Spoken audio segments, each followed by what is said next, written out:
Koulougliotis, who holds 2 bachelor degrees, physics and economics from the University of Athens, and a master's and PhD degrees in biophysical chemistry from Yale University, USA. Very respected. He also has extensive postdoctoral research experience in Italy, Germany, and Greece. And currently, he is a professor at the Department of Environmental Technology and Ecology at the Technological Educational Institute of Ionian Islands in Western Greece. Thank you very much for the introduction, and thanks very much the organizers of the conference, and of course the Bulgarian partner in our project for the amazing hospitality during all these days. So today, our issue will be training of chemistry teachers, international experience, and the Greek case. In my talk, I will focus at the beginning on which is the international experience on 2 issues, on the issue of quality and effectiveness of a training program of a chemistry teacher. So based on a review of selective research publication, we'll refer briefly to the main characteristics and the influencing factors of quality and effectiveness of a teacher training program. Then we will go on to see which is the Greek reality and whether we are close to which is the international experience and which are the standards set by research, by reviewing selective research publication and by focusing also a little bit on what the Greek experience is about. So, in the first part of my talk on the international experience, De Simon in 2009 is a study that shows that there is a strong correlation between the quality of science teacher education and students' learning. So it's important to try to make the quality of teachers' training education as good as possible. There are 2 branches of teacher education, pre-service and in-service. In-service education is also called in our days as CPD, or continuous professional development. And the most relevant research literature actually is in CPD, in continuous professional development. In any case, research shows that pre-service training of science and chemistry teachers basically should be and is a preparation for the continuous professional development. Focusing so on CPD, on student learning focus. So Darwin, Hammond and Richardson in 2009 have shown that continuous professional development, which is focused on student learning processes and the development of teacher pedagogical skills, has strong positive effects on practice. Then a survey conducted in the USA approximately 10 years ago made a rigorous investigation of the effect of different characteristics of the CPD program on teachers' learning and training. And the different characteristics they researched were the following. First, they researched the role of different structural features on a teacher's training program, and they researched what is the role of the form of the activity, of the duration of the activity of the teacher's training program, and the degree to which the collective participation of groups of teachers from the same school is important versus the participation of individual teachers from many schools. Except for the structural features, this study investigated the characteristics of some core features. The first feature is the degree to which a teacher training program has a content focus on improving and deepening chemistry knowledge. The degree to which teachers are given opportunities for active learning during the teacher training program, and the degree to which the program promotes coherence, which is, seems to be a very important issue. Coherence, in simple words, I don't exactly understand the terms all the time, is related with the consistency of a teacher training program with the teacher's goals and expectations, with the professional communication among teachers, and with the integration of the activities of a teacher training program into daily school life.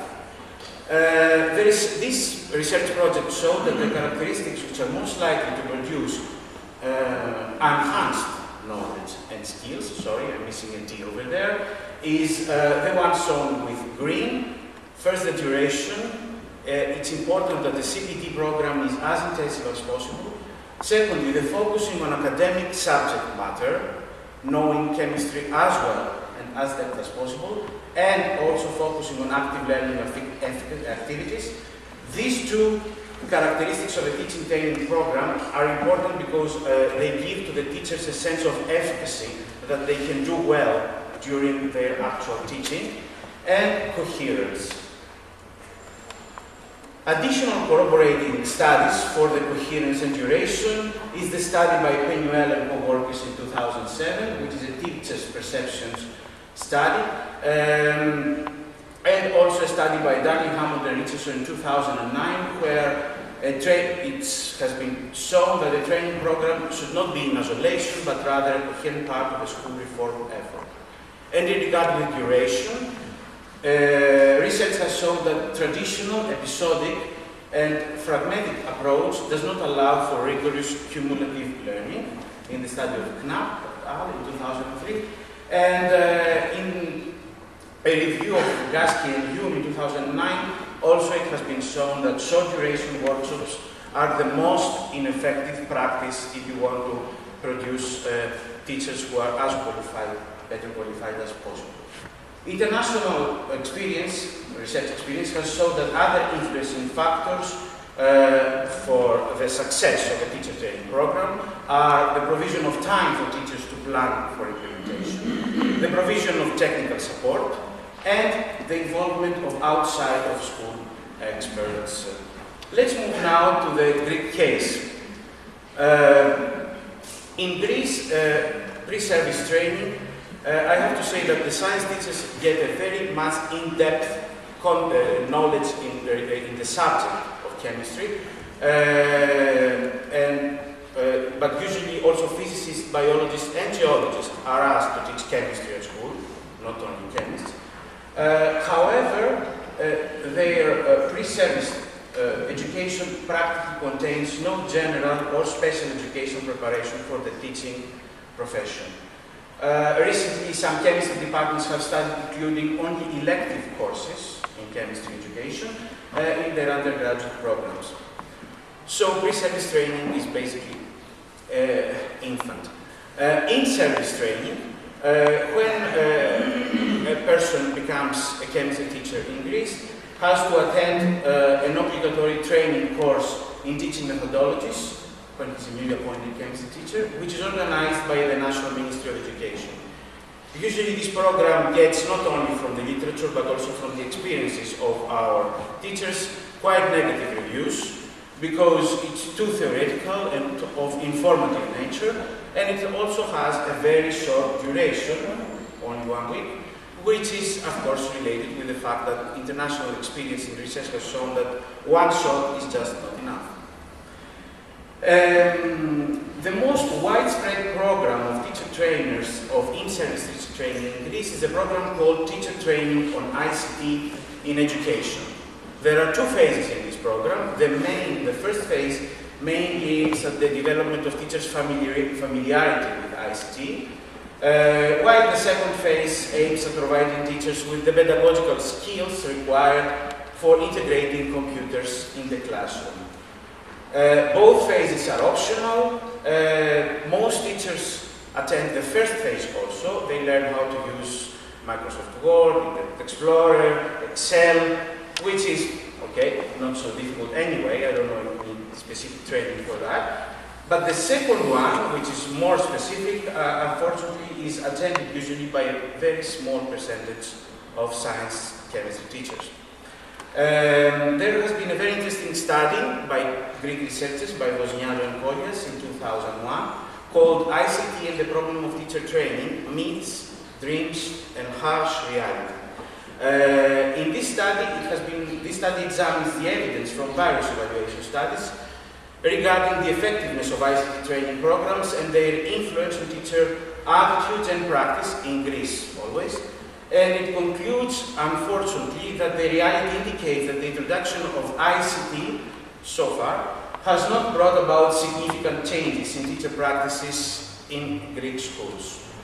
The major obstacle that this study refers to is that the teachers' perceived needs not to lose control for their class while having to use ICT, and also the need to cover the material. Unfortunately, in Greece, we have a very large curriculum that has to be covered in a very short period of time. And also, another obstacle is the teachers' training programs fail to change the beliefs teachers have for their role in the classroom. They don't manage to change the perception of their role, that their role has to change from transmitters of information to people who have to develop the students' own needs to learn.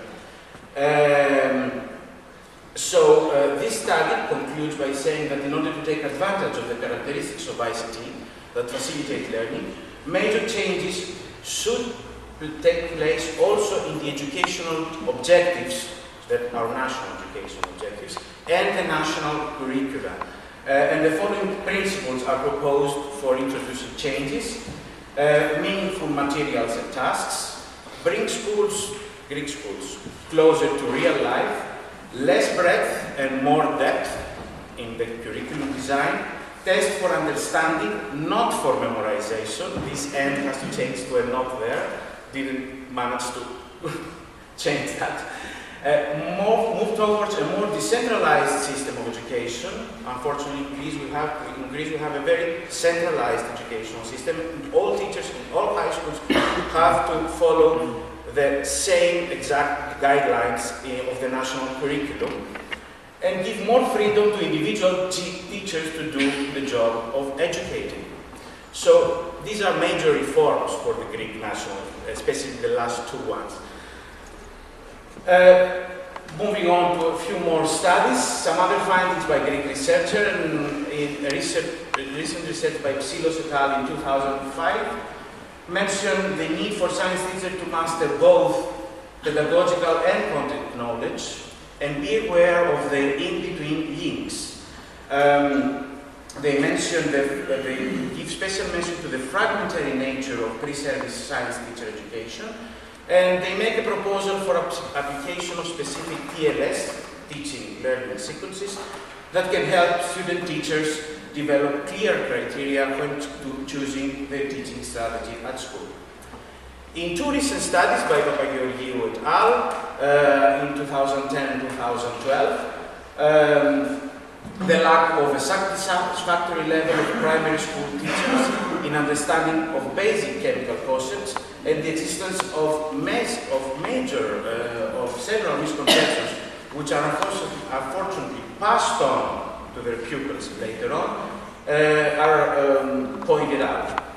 So in this study, the authors have tried to design and implement an in-service primary teachers training course focused on the understanding of 4 chemical phenomena, and they make useful recommendations for teachers training programs and science curricula design for achieving improved teaching and learning in chemistry and specifically of chemical change. For example, they propose that we should anticipate the development of particle ideas first in the national curricula and then study the actual phenomena. Some other findings. In the study of Mandrikas et al. At the University of Athens, Department of Preschool Primary Education, they mentioned they studied the design and implementation of a short course based on laboratory practice in combination with educational software in the topic of air pollution for improving pre-service primary teachers' education in scientific subjects. And of course, even though the course seems to improve the correct use of terms and the accuracy of scientific descriptions, the authors figure out that one shot is not enough, and there is a need for continuous in-service training, giving emphasis to duration, timing, and frequency. And the final study by Professor Koulougliotis in 2011. It's a study which refers to the assessment of teacher competencies for entering the profession in Greece. Teachers have to be, I'm finishing, one more.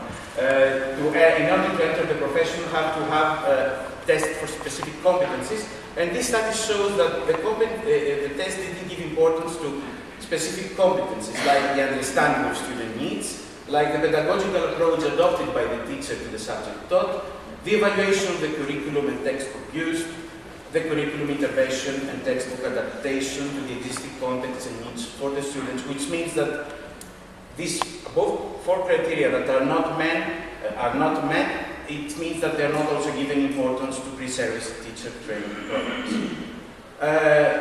At least in Greece, there is an interdepartmental program, a master's degree called entitled New Chemical Education and New Educational Technologies, which started its function in 1998 and accepts approximately 50 to 60 students every year, and it includes both theory and practicals, specifically in chemistry education. And my last slide, some conclusions and some food for thought.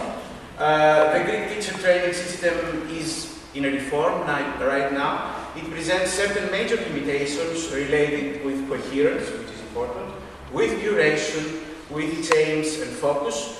However, there is continuous relative research which is conducted by Greek researchers, and the results of this research are gradually taken into account in the redesign of the training programs. It's important to notice that together with the teacher training programs, drastic changes have to take place at the same time in the national educational objectives in order to increase the possibility for the successful implementation of a science teacher training program. And of course, I cannot forget to acknowledge Katerina Salta, my major collaborator in this program, and the European Union for financial support. Thank you very much.